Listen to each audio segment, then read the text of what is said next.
All right, lads and lasses, and g'day, mates. Welcome to a very rare reaction podcast from the Toon on the Pod.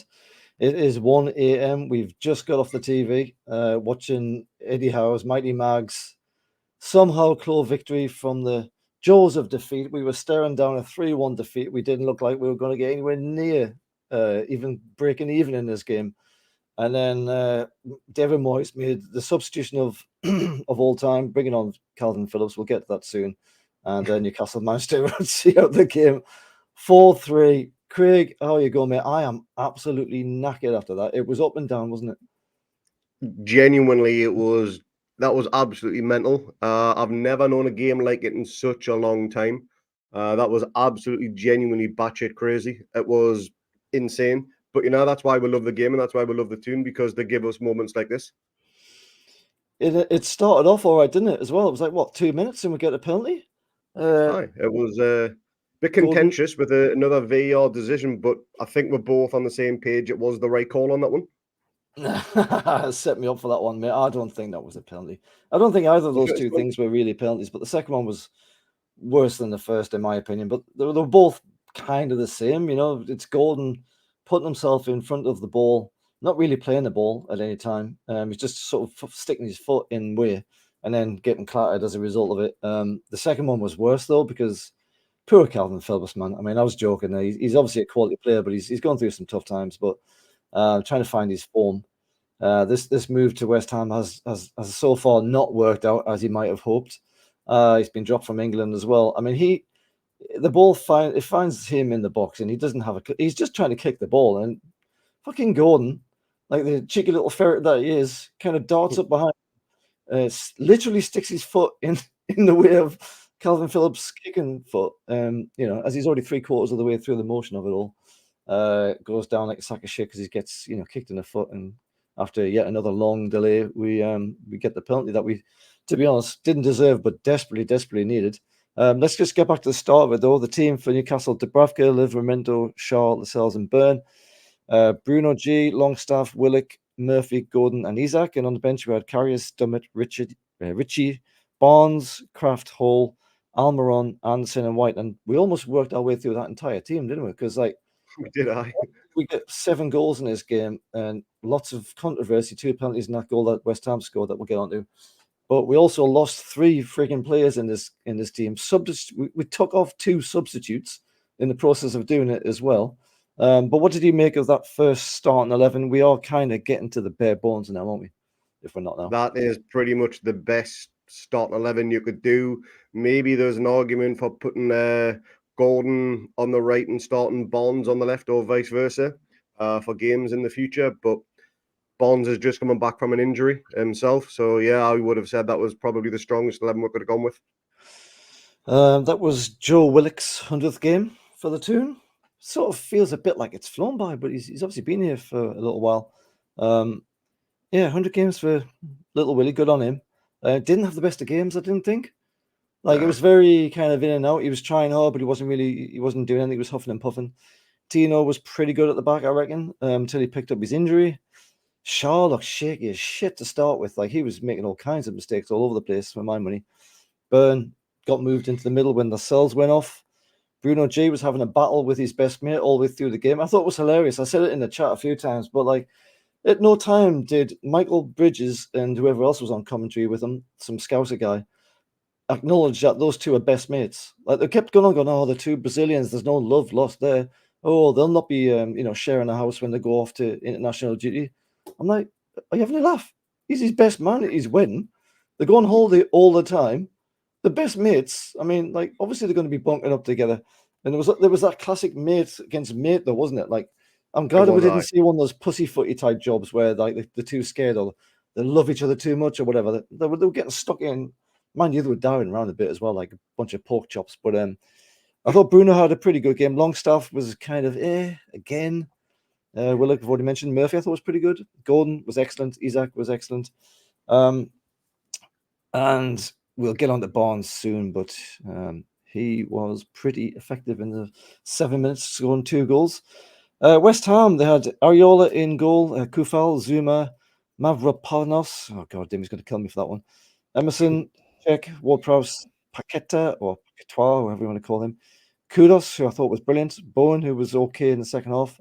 And Michael Antonio up front, who got his goal. It's not a bad team, really. I mean, they're kind of doing all right this season, aren't they? Top, what, they're now? 6th, 8th, 7th, something like that? 7th. Not a bad team. Seem to be doing all right this season. What did you reckon out of that one? Yeah, they're doing all right. The fact they're still in Europe, they're still plugging along. They've got a chance of winning another European competition, doing that back to back, which would be mental for a team like West Ham. No disrespect, not there, but any club doing back to back European trophies is an immense achievement. But yeah, they definitely can. But they didn't have as many options on the bench as I thought we did. I mentioned before kickoff, their bench looked pretty weak, and seemed to very well be the case as the game drew on, which we'll get to in more detail. But as far as an 11 versus 11 for the first whistle, I thought they were pretty well matched. We were very sloppy in possession, which wasn't like us, to be honest. There was just random passes going astray. It was a bit awful, a bit terrible. And when Lascelles went off, Kraft and Murphy, you'd think they'd never met each other, let alone played on the same pitch. It was absolutely crazy how we're off the same level they were, but they managed to get it down, knuckle it up a bit. And it was a rip-roaring opening 15, 20 minutes. A goal, it was. Injury, VAR, another goal. It was. I mean, I feel like in that first half, especially when we conceded just before half time, which is never a good time to do it, as we always know, it just felt like we couldn't pass. You were saying there about Murphy and Kraft, but it felt like half the team didn't know how to pass to each other. Like none of them had ever met each other. The amount of times we had the ball and passed it straight to a West Ham player, like not like a tight ball. I mean, there was a few of them where they were kind of 50-50s maybe, and maybe there was a better option. But the amount of times we just didn't look, it just passed it square to a West Ham man who's just standing there with no pressure around them. It was ridiculous, mate. I mean, what do you think that was the starting lineup? Shearer was whinging on about the change to the back four. He was whinging at half time, saying that back four was wrong after Lascelles went off. And I was thinking, well, who the fuck else are we going to bring on? You could have brought on Lewis Hall, I guess. Who are you going to put in the middle, though? Because that's where Lascelles has gone. So you're going to have to put Byrne in the middle. Well, he brought on Kraft and put Byrne in the middle anyway. So was there that much difference? But it just seemed to me like we were never going to score from an open play. That's what I think I said that in the chat. What the hell was the first half, man? It was dog shit, wasn't it? It was. Apart from, I think, Bruno clipping the crossbar in the first half, and Bruno had that glance, and not Bruno, Gordon had a glance and header. We didn't really threaten their goal anywhere near as much as we should have. We certainly didn't capitalize on those two chances, and unfortunately they did. And yet there was that stat that hoid up on the screen, didn't it, saying that we'd had something like 14 touches in their half. Aye. And they'd had 4 or something like that. And they were winning 2-1 or something at the time. And it just goes, I felt this through this whole game, like we were, until we started to get ahead of it, until Calvin Phillips came on, we were trying to basically be too clever in the box and try to, it was like nobody wanted to take a shot. Do you know what I mean? Like everyone was just kind of squared, pull it back to the 18-yarder, go to the other side.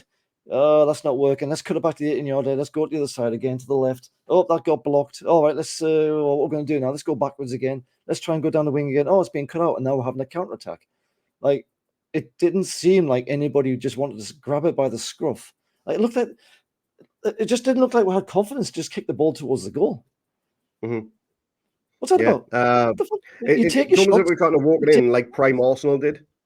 You know, we were certainly not prime Arsenal, not even close to that prime Arsenal team. They had quality all the way through. We're still playing with some squad players who will not be here next season in that starting 11. But yeah, we need to start taking our chances and having a pot from outside of the box. You know, it's just something we just don't do anywhere near as much. Last season, we scored more goals from outside of the box than any other club in the league. I don't think we're going to be anywhere close to the top of that table this season come the final game. Purely because, like we mentioned, we're trying to whack it in, and it just doesn't work. Yeah, I mean, Harvey Barnes did his best to try and make up for that, didn't he, in this game? But yeah, I mean, still, we just seem to be. I don't know if it's a confidence thing. I don't know if it's because teams are like West Ham, sitting back, putting loads and loads of men behind the ball, and then just smashing us with the pace on the counter. Like a lot of teams just know that that's how to beat us at the minute because we haven't got the legs, we have a high line, the defense is slow as shit. We commit, and then when the people play through us, there's a massive gap behind us. All those sort of things. But like whilst we're in an active position with the ball, moving forwards, trying to get in goal, there's like 13,000 frigging players you've got to try and get through. So I can sort of understand that they want to wait until there's like a better chance to shoot, I suppose. But like sometimes when you just whack it into the middle like that, it does a bit of pinball and it can find itself in the bottom of the net quite easily, And if you don't take those chances, if you don't buy a ticket, you're not going to win the bloody lottery. Anyway, coming back to the first goal, I don't think that was a penalty. I think it was bloody harsh, to be honest with you. I was happy that we got it though. After 2 minutes, I said to Bobby on the chat, sometimes if you score too early, it's like, I don't know. Like it was in the space of 2 minutes. Well, how about that finish from Isak though? Absolutely just slots it in the bottom of the corner. He's an absolute murderer on that spot, isn't he? He coolest man on Tyneside by far. He really was. The man has ice running through his veins. But going back to the actual penalty, as a question for you. If that was outside of the box, would it be giving us a free kick? I honestly don't know, but free kicks are a lot easier to give than penalties. Free kicks you can just dish them out usually. Penalties are the ones that you're going to be absolutely certain about. And yes, VAR is there to say, well, that was or wasn't the correct decision. When I look at that, though, my problem with it is that Gordon hasn't played the ball. He's just inserted himself in between the player who was trying to play the ball and the ball itself, which is kind of rolled past him at this point. Like, I'm not going to bang on it too much because obviously we benefited from it. But I think you need to be fair enough to say, look, that was against us. I'd be fucking livid if that had been given against us. Even more so the second one, because the second one was even more egregious. It was a stinker, the second one. I'm 50-50 on that one. I can see why it was given, but I can also understand why West Ham fans will be raging with it as well. It's a really tough one to call, and I can totally understand why VAR asked the ref to go into the monitor for the second pen. But as we all know, when they go to the monitor, you've got 99.9% chance of it going in favour of the team, So we always knew that was going to go to penalty. I think everyone in the ground knew it was going to go to penalty. But again, Isak steps up and Isak does what he does best. It was the same goal as well, wasn't it? Pretty much. Just kind of same corner, stairs down the right and slots it into the left. Absolute glorious. Mm-hmm. And obviously against two different keepers, because by this point, Areola's already gone off with injury, I think it was. I don't know what happened to him. He did something with his hammy or something? Because he was at the time he wasn't. Was it a thigh? Was it because he wasn't taking goal kicks or anything? So we're at 1-0 and we're thinking, all right, that could be a great start of the game. There's obviously a long way to go. Didn't take very long for West Ham to screw us over, did it? I mean, this was like a pretty poor goal to concede. Like it's just a simple ball over the top. In some ways, similar to the one that Harvey Barnes scores to win it, except the one that Isak plays through along the ground and cuts out the whole midfield and defense is far more technically difficult to achieve, I think, than lobbing over the top and just run onto it. But nonetheless, that's what they did. I've already forgotten who the hell scored their goal. Was it Antonio who got that one? Antonio, Miguel Antonio. So I listened to the BBC podcast where he used to be on with Carl Wilson. Obviously, Wilson is recovering and all that kind of thing, and he's actually since retired from the podcast. And we've got Tom Kenny on, I think now. But he's actually a pretty clever and fairly balanced pundit. Is Mikel Antonio, and he's funny as fuck as well. I'm full of swears here. He admits all the time that he's not great at striking. So what I'm trying to get at is like if you're giving someone like Mikel Antonio a run on goal and he's managed to slot it past you, now you've done something proper wrong there though.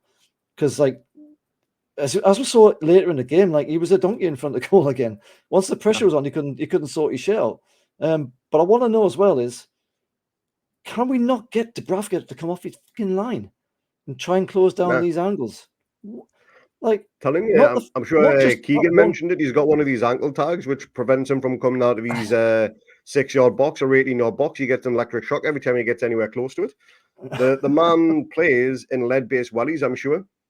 He's so afraid to come off that line, it's unreal. If he even closes him down by 6-8 yards, narrows down that angle, puts the pressure on Antonio, and as you mentioned, he kind of buckles under the pressure.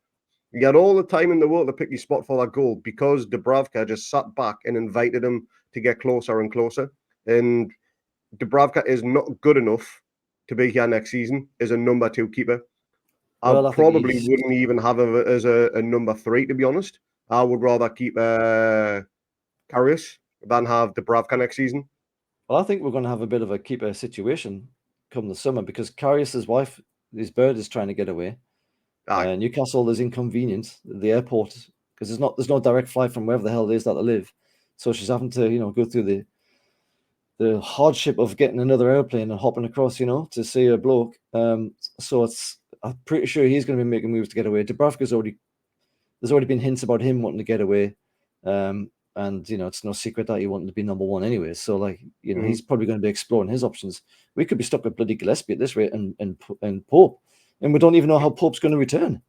Because he might be he might have lost his sharpness. He might never get that back. He's old.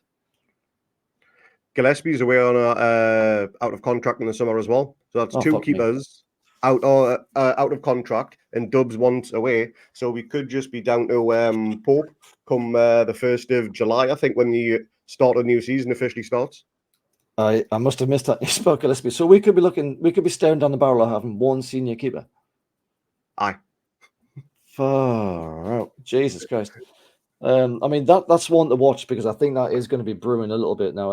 I assume obviously the team is looking for replacements, but where do you go to for that? I think they've seen some links for some European keeper, but I can't remember his name now. Anyway, if Pope had been on his line, which he would have been because that's where he usually stands when we're moving forwards, that ball would have been cut out well before Antonio got anywhere near it, and that wouldn't have been a goal. It was dog shit. Anyway, second goal. This is one I really want to talk about because fuck me. So earlier in the game, and I was actually annoyed at the referee for doing this because West Ham had a perfectly good chance to play a quick free kick.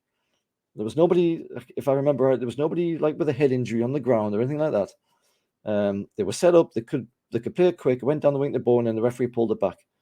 He set his stall out early on in that game to say, right, I'm not going to let early balls go. Or at least that's what I would have imagined. If I was a player seeing him do that, I would think, all right, well, we can't do that then because he's not going to let us. If when a referee gives an early yellow, you go, all right, he's one of these kind of refs. I better be getting canny here because he's going to dish him out. So then comes up towards half time. Shaw takes a punch to the face. I think it's weak as piss. I think he goes down like a sack of crap. But it's one of those typical Shaw head injuries that he kind of collects every single bloody game, it seems.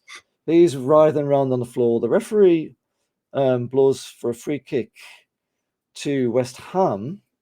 How did he even do that? When I think about it, how did West Ham get a free kick there? I think he pulled. I'm not sure if it was Paqueta, but I think Shaw pulled him back, and in the act of doing so, Paqueta's arm swings backwards and catches Shaw in the eye, the face, or whatever. Right. So Shaw's down. He's not moving. He's holding his face as he does, as all players do when they're going down pretending they've got a head injury. The referee lets West Ham play it early, so it goes down to Bowen. He cuts it. I forget how this bloody goal pans out. It goes to Bowen, then he cuts it through to who was it? Kudos. You tell me how it's going. Kudos. I forget how the bloody goal went. And Kudos then puts basically a shot across goal. Dubravka palms it effectively into his own net. That's right. Chris packet hands there. Yeah. Dubravka should have done better for that goal, to be honest. Should have got much stronger hands onto it because there wasn't any real power on it. I thought it looked like whether it was just fingertips you got to it or whether it was full palm, I didn't know. But again, Dubravka, for me, I'm not going to say he was totally at fault for that goal because our players switched off and we should have responded better from the quick free kick. But it shouldn't have been taken anyway because we had a player down with a head injury. And I don't know if they said this at half time in the other or whether the commentators did, but it's the interpretation of the law, not the letter of the law. So if a player's down with a head injury, the ref doesn't have to stop the game if he doesn't think it's serious enough. So, but he's got to be decapitated before he stops play. How does he know? I don't mind that. I've got no problem with that. And sometimes there will be situations where you think, well, that was obviously a terrible head injury, and you should have, like when the final, when he was allowed to play on, when he should never have been able to play on against Man United. He was responsible for the 2 goals, or at least played a huge part in them, and he was allowed the bloody shop. So I can understand why the ref might look at it and go, you know what, you were just slapped, you pansy, get up. My problem is that you'd already set these stall out. You'd already early in the game said, I'm not going to let you do fast free kicks. Why the hell is he letting them do a fast free kick at this point when all the players have basically stopped, including ours? Yes, West Ham was switched on to take the quick free, but everyone else is just sort of standing there waiting for the referee to get out of the way and to move the ball back and all that bollocks. And he just waves it on, and then Newcastle have to scramble to try and get somebody in front of the ball. We're not fast, as we've already said. Why is he letting them do a fast one there when he wouldn't let them do a fast one earlier in the game and give everyone the impression that was how he's going to do it? What's the thinking? The ref lost the plot within the first opening few minutes, if you ask me. I don't think he had a very good game whatsoever. I think the yellow card for, I think it was Souček, for basically body checking Bruno. There was a few more worthy yellow card tackles from West Ham within that game, and he just didn't bother following through on them. And I'm all for a physical game and everything like it. But when it gets to the point where you should be dishing out yellow cards, but you're not, but then you're letting shit like that slide, there's no consistency to the ref's performance, the linesman's performance, or anything like that. The linesman could have flagged for any of those free kicks or anything like that if he wanted to get the ref's attention, but again, he didn't. And to me, it was just a shit show from the officials all game round. Honestly, I wonder what the hell the linesmen do these days, because they'll either just put the flag up for like a friggin' free kick or something, or no, not free kick, for like a throw-in when everyone already knows it's gone out or whatever. Or they'll wait for the referee to make a decision and then they'll wave the flag, like as if they've just done something really worthy. I don't know what the hell they do anymore, the linesmen. They've almost been neutered to the point of being pointless. Anyway, so West Ham go in 2-1 at the half-time break. I've got to be honest, like, I don't think we deserve to be winning that game at that point. I don't think. No. I think West Ham were the more cognizant team. They were the team that kind of had a better idea of what they were doing. Their game plan was more set than ours. We seemed to be a little bit like kind of just trying out all kinds of different things and hoping something would work. And we looked lethargic and passing with dog shit, as we've said. Go on. We definitely created more chances than them. Again, as mentioned earlier on, we had Bruno's attempt off the crossbar, and then again Gordon's glance and header hit the near post. I think it was from Murphy's cross. So we definitely created further opportunities, and if one of them goes in, we're level at half time, and it's a different game altogether. But yeah, we're going at 2-1 down, and Dimmy famously says in the chat, the next 15 minutes are crucial. 2 minutes later, it's 3-1. Yeah, he was on that fence again, wasn't he, old Dimmy? He was, aye. The stats at half time: 12 shots to us to their 6, but we only had 4 on target to their 3. So like it's basically evens for the shots that actually matter. Aye. Although I haven't said that, I've just been saying why don't you take a shot? You never know what happens. So, but it just feels like every shot we took was a load of shit. We had 61 possession to their 39. We had more passes than them. Our pass accuracy was down to 83%. Like, do we just stuff those? Did we just pad those stats by passing sideways and backwards for the last 10 minutes? Because, God, some of those passes, the critical passes in particular, were at times absolutely atrocious. But as you say, you're coming out. So Eddie Howe would have had to change his halftime talk probably, and he's probably got a few things he wants to say. Then we're going 2-1, and you come out there and you're thinking, right, it can't get any worse. That half wasn't very good. It has to get better, really. And then we're going to concede, and it's 3-1. And I'm thinking, this could be a cricket score. This could be be really embarrassing, this result, if we don't sort our bloody shit out. And this was from a corner. We were pushing forwards to try and get an equalizer. It would have been 2-2. They break down the wing. It was who was it? Kudos, who I thought was excellent. Every time he had the ball, he seemed to be really assured of what he was going to do. The ball looked like it was stuck to his feet most of the time. It looked like if he wanted to, he could just leg it down that line and no bugger was getting anywhere near him. I mean, we tried twice in this move to get him off the ball, like hook or crook, and he just skipped around us. He does a lovely ball, squares it into Bowen, who's managed to race into shit tons of space. There's aforementioned cement-footed Dubravka is firmly cemented to his line, or to his 8-yard box, wherever it was. he's not really posing any kind of issue. And Bowen strokes it right across the face of goal. If you look at the way Dubravka looks to save that, he just kind of puts his arm down. He's not even trying to stretch his arm out. He's just like, oh, no, I'm beaten. I've got my angles all wrong here. I've done an absolutely shit job. 3-1. And I don't know about you, but like I say, I'm thinking we're going mental in the chat. Like it was desperate. Like I thought you'd actually switched off. No, it was Mark. I thought Mark had just pissed off and went to bed. He said he was going to bed. Because it had exactly that feel of it, though, didn't it? You know what I mean? Like it was just dog shit. I couldn't see us getting another goal, let alone scoring another friggin' 3. But when that third goal went in, I said that was as bad as Luton home and away rolled into one, because it was, to be honest. That third goal was almost laughable. You should never really concede a goal from your own corner. Yes, counter-attacks and everything like that, but the way and the manner we conceded it as well, it was laughable. It really was. And then 2-3 minutes later, Eddie decides to make a triple sub. It was only a double sub to begin with, but then Tino goes and rolls his ankle. So he then forces a third sub all on at the same time. And it was Miggy, I'd like to say that changed the game, but one of the subs then went off 2 minutes later. Yeah, so what the hell happened to Miggy then? Because I don't know. I didn't see him do anything. From the camera angle that we got on the telly, all we heard was that Miggy was off screen walking towards the line, and next thing you know, he's gone.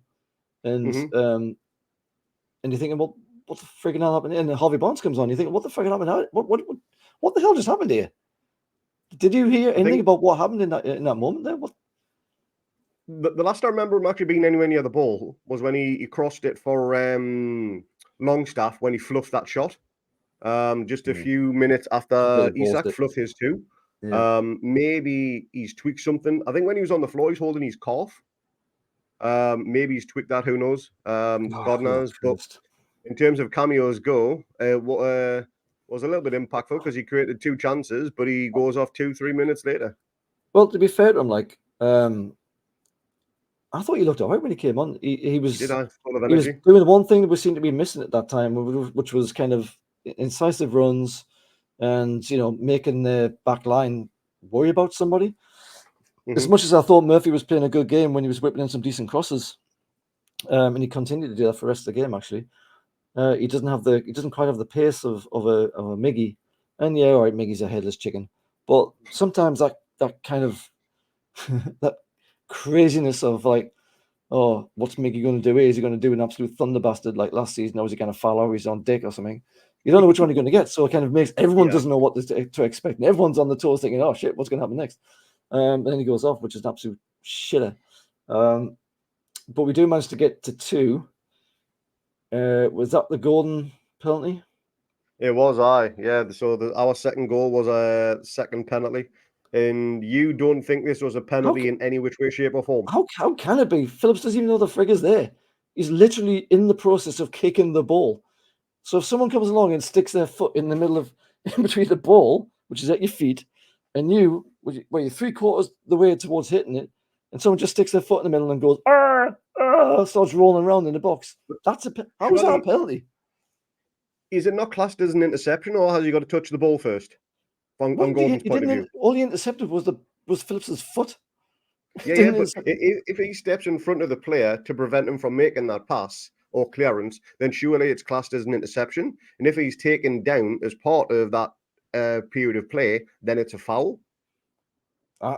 If you look at that, though, how can you be given a free kick against you when you're literally just trying to kick the ball? I mean, it's called football. You're trying to kick the ball with your foot, and somebody comes along from behind and just stick the foot in front of you and gets a penalty as a result. It's fucking madness.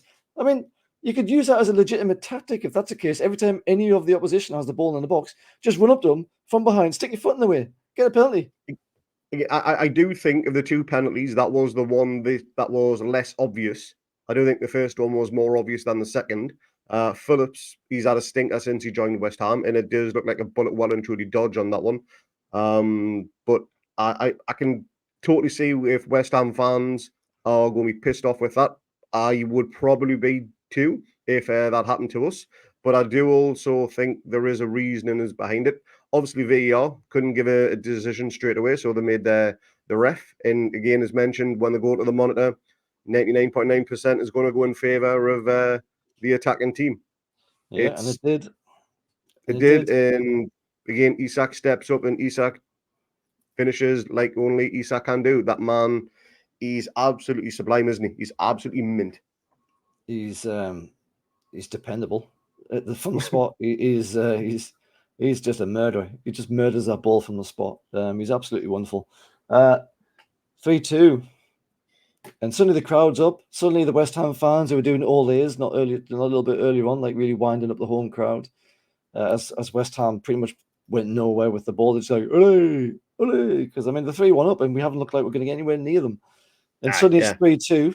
So we've only scored 2 penalties at this point. Still don't really look like we're going to score from open goal, from open play. Harvey Barnes on for Miggy. I'm pretty sure that's correct. Talks to his first of 2. So he scores 2 in the space of 7 minutes. He does. Well, I also want to talk about the chance he had from Gordon's cross. So Gordon goes out on the left to switch out for Miggy, and Barnes goes out on the right. Gordon puts a cross in from the right-hand side, and Barnes, running past the last man, smashes a volley, but it's straight in Ariola's hands. I think if that one nestles into the bottom corner, then that would have been one of the goals of the season, purely based on the build-up play for it, the cross, the finish, and everything like that. But I'm actually struggling to remember Bond's first goal because I've just got to replay the second going around in my head, just for how quality it was. The best part about this whole goal, I mean, Shaw passes it into the inside, into Isak, who's dropped deep, and he turns and he sees Barnes run off his man, off the last line of defense into space, and he threads an absolutely incredible ball right through the middle, right down the West Ham dick, straight down the middle of them. And Harvey Barnes picks up the ball, slots underneath the legs of Fabianski, and you could see the crowd celebrating, jumping around. He's obviously celebrating Harvey Barnes, but then like everyone's just running back to the circle because I think at this point everyone's starting to think, you know what, it's 3-3 now, and there's definitely time. And West Ham seem to have gone a little bit now. Did you get that feeling? Because West Ham, because once they brought Phillips on, and took Antonio off as well. I'm not sure if that was the same sub or a different sub, but that they did take off Antonio, so they had no target man to aim for and hold up the ball. They brought on Phillips, who was struggling badly, unfortunately for him. He's given away a penalty already. Did you get the sense that West Ham's heads were starting to kind of go a little bit? The crowd's up, the noise is back. From what was it up to this point, really a bit of a tame St James's Park. It felt like it was. The atmosphere was flat as a fart. It really was. I was hoping there'd be a moment of spark, which would then kick the crowd into gear, and we had it. And comes in the form of Harvey Barnes. I mean, there's been a few people this season on social media saying he was an absolute waste of money because he's been injured. Him and Tonali have just been absolutely pointless. There's absolutely no way you can predict he's going to get that random freak foot injury, which is going to keep him out for the majority of the season. When he's on form, Harvey Barnes is unstoppable. There's a reason why he was Leicester's top goal scorer last season when they got relegated. I think he contributed close to 30 goals for a team that got relegated, which is absolutely phenomenal when you think about it. He's an absolute beast. He's strong. He's quick. As we know, he can finish. He's got an eye for a pass, and he just looks like he's getting back to his best. And now that Gordon had his moment of madness, which we'll get onto, looks as though Barnes is going to be starting next week now. Fuck, honestly, it's give and take with this bloody team, isn't it? They can't just let us have a fun bloody game. They have to like sort of still stiff us some way or another. Yeah, Harvey Barnes. I was always a fan of his at Leicester. I was very, very happy when he joined us. To say that he's a waste of money because he got injured is ridiculous. I mean, 3/4 of the team have got injured. Does that mean every one of this team is a waste of money? Tonali, who knows? He might still end up being a waste of money for all we know. I mean, he only played a few games. In some of those games, he was all right. In other games, he wasn't that good at all. So who knows? I mean, he was only just getting settled in, though. Like, he might come back an absolute monster. He might come back a pile of crap. It's yet to be seen. But for the likes of Harvey Barnes, who've already played in this league, won the league with Leicester, he's got that pace, that electric pace. And as we saw with his second goal, he scored 2 in 7 minutes. The second goal, that's his favourite goal to score as well. The difference on that second goal, really, from most of the other times he cuts in and swipes it with his right into the corner, is that he had like 2 seconds to think about it. Not even that.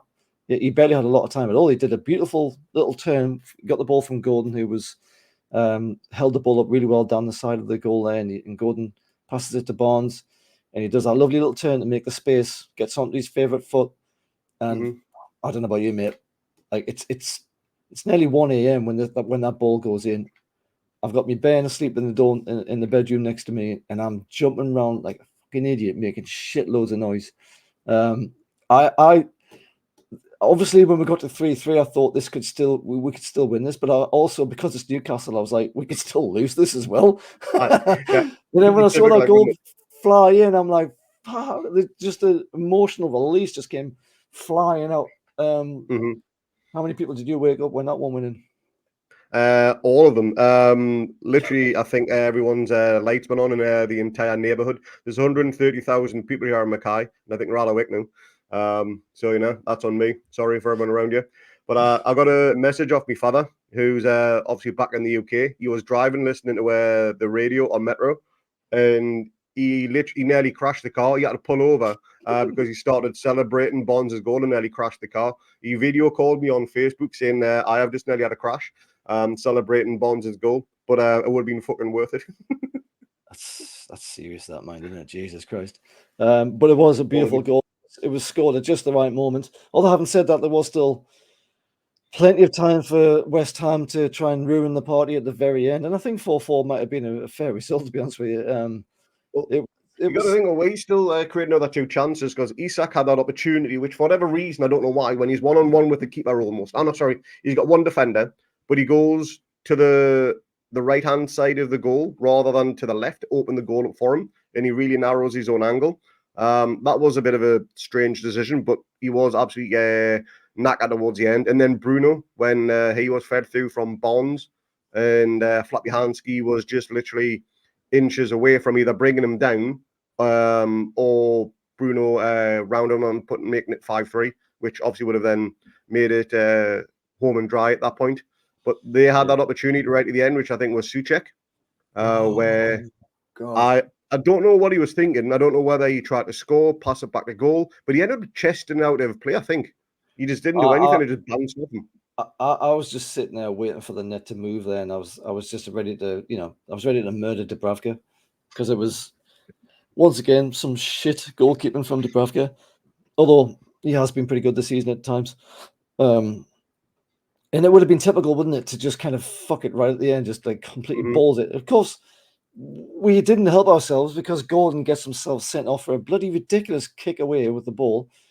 What goes through these players' heads? They know fine well you can't kick the ball away now. They know that's being clamped down on. And the gormless sod still does it. What is he thinking? Did he forget he had a yellow already?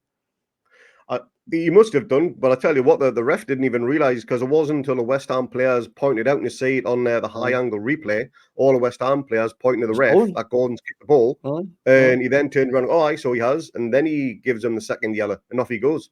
So, the West Ham players effectively got Gordon sent off. Supposed to be cracking down on that, aren't they? But I don't think any of them flashed the card or anything. They said, hold on, he's just kicked the ball away and he's already booked. No. So, obviously, letter of the law, we've been talking about letter of the law before with the head injury to Shaw. He deserves it. It was absolutely stupid. And now he's not going to be available for the next game. He's not going to be available for the next game. There's no excuse. He deserved to be red carded because two fair yellows, because he pulled, can't remember who he pulled back. I think it was Kudos for the first one. And then again, he had a Nick Pope size brain fart for the second one. So he had to pull back Kudos, though. I mean, whatever his name was, he was away there. He was in. I mean, that was a kind of professional foul that we didn't even get close to doing in the first half, when it might have been able to cut out of two of those chances that they had. Anyway, that goal that Harvey Barnes celebrates, everyone's gone mental. Limbs are everywhere. I saw some guy at the corner trying to get out past the marshals, and he's just fallen over the place. He's such a sod. Eddie Howe got a yellow card for celebrating that goal because I think he ran out of his area. I think Moyes got yellow carded for kicking off. I think maybe he's on that second penalty. I'm not sure, but so everyone, the cards were flying around at this point. So yeah, Gordon will miss the next game, which is absolutely brilliant. Newcastle managed to see it out 4-3. Everyone gets a chance to just breathe. It was almost like two slightly not elite, but slightly just below elite teams having a go at each other. A little bit too open at times. That led to all these goals. Calvin Phillips, the poor bastard, he comes on, he gives away a penalty, and for Harvey Barnes' second goal, by the way, he makes absolute no effort whatsoever to cut out the ball as he's running across it. And then he just stands there and watches Harvey Barnes kick the goal. He just goes, I'll just stand here and watch, and straight into the corner. Absolute dog shit from Phillips. So I mean, as much as I give him a pass on the penalty, that was entirely just him being rusty and shit for the second goal. Like, you know, he has not worked out well. Full-time stats, 60 possessions to us to their 40. We had 24 shots in the end to their 10. That's staggering, that 24 shots. I mean, they must be looking at anything that's been kicked anywhere and blocked within the first 2 seconds. 9 on target to their 4. And, you know, fouls and corners, who cares? So, 4-3. We've ended the game and we've went up to 8th now on 43 points. We've played 29. West Ham just above us in 7th on 44 points. But we have a game in hand over them. And then you got Man United on 47, Spurs on 53, Villa on 56, City on 63, Pool on 64, and Arsenal on 64. So obviously the rest of the games to come this weekend, Wolves and Brighton can push us back down into 10th, unfortunately. Wolves on 41, Brighton on 42, Newcastle on 43, as I said. Chelsea's on 39, so they can't reach us. So we need to watch out for some of these results. But that should give us, you know, that the way we've come back in that second half, that's got to give us confidence for the next few games coming up. Surely, I mean, we've got to go into the next few games thinking we can fucking do this when we want to. Yeah, absolutely. I've got absolutely no problems with the fact that we're scoring goals. We are creating chances. It's the fact that we are conceding goals left, right, and centre, and we touched on it before, but I do think the weak link in that defence is Martin Dubravka. Yes, he's had his great moments for us since Pope got injured, notably the penalty shootout against Blackburn, where he made some crucial saves to get through to the next round. But he is the weak link. We miss Pope so much in that sweeper keeper role because with defenders, or at least with centre-backs, are slow. They're just not quick enough to play such a high line and then track back, and that was evident today for their first goal and maybe even their third as well, just for the way nobody was anywhere close to Bowen for their third goal. Well, we're just overcommitted. We do that all the time, and a bit of pace, and we're absolutely shafted. Well, I'll tell you what, I'm absolutely knackered. We were going to do this instant reaction either way, had we have lost or had we have won. Thankfully, it was a win in the end that we've managed to snatch from the jaws of defeat. Who's your man of the match, Craigie? I'm going to say Harvey Barnes, game changer.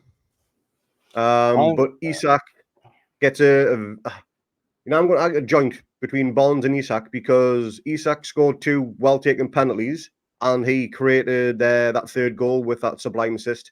Oh, that was you can do an AFL 3-2-1. I know you love the AFL. Oh, it's my favorite, isn't it? I love it.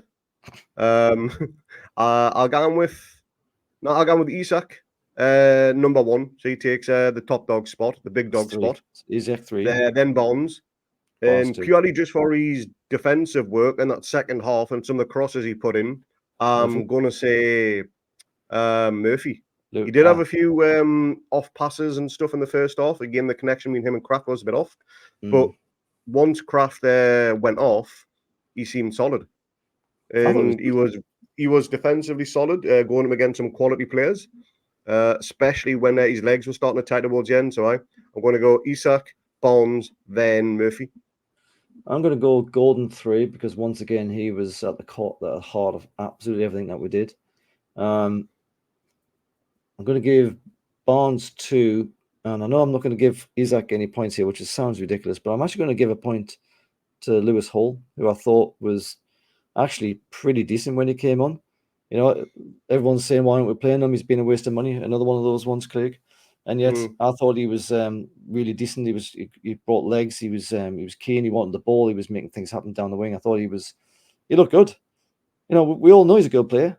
We just haven't had a frigging chance to see him. So let's hope we get to see him a bit more. I mean, the way people are falling over and dying out there for us at the minute, it's not going to be too long before he's playing every sudden game towards the end of the season. Speaking of which, Lascelles, Tino, and Miggy have all picked up injuries. We'll have to see how that pans out. Lascelles, I don't know which one was worse, Lascelles or Tino. Tino looked like he'd rolled his ankle. He was in some pain. Lascelles kind of walked off and jogged a little bit, didn't he? And then he sort of came back on and then went off again. You can never tell. I think with Tino, he knew straight away that he had to come off. Lascelles thought he could maybe run it off, so that might not be as bad. Hopefully, he's good enough for Everton. And then Miggy, God knows, it could just be he took a knock. Maybe it was a dead leg, whatever. So hopefully he's okay. But you can never tell with these muscle injuries. And no, now look, he's probably going to be out now until 2044, something like that. So Tino, let's say Tino and the cells are out. Who the hell do we bring in? We could bring in Lewis if we're allowed to play him. I'm not even sure we are. Well, we can play him against. Now Hawk can play. So let's say Hall goes in at left back. Hall, then you've got Boone and Shaw for your centre backs, and then Trips if he's back fit for Everton. Yeah, Trips. That's the one I was forgetting. Yeah, but then again, he's just coming back from injury, so. You know, as we've just seen with Miggy, if you do it too soon, you just end up aggravating it. Not for the first time. With frigging Botman deciding to play when you should have had a frigging operation, for Christ's sake. That's an annoyance. And now he's stuck for the next frigging 8 months or something. Listen to the guys who know better, man. Jesus, if you don't want to, if you're not ready to play, listen to the frigging medical staff and different fucking play. All right. Anyway, I forgot to mention those league positions were live. The Premier League is still obviously playing. Anyway, we'll leave it there. Jeez, I tell you what, I need like 12 hours kip after that. Anyway, 4-3 to Newcastle. A pretty vital win, really. Let's hope it gives us the momentum we need going into the rest. Yeah, to the rest of the season. And all of that, you cockney bastards. 4-3. How about the Mighty Bags? Cheers, Craigie. Come on.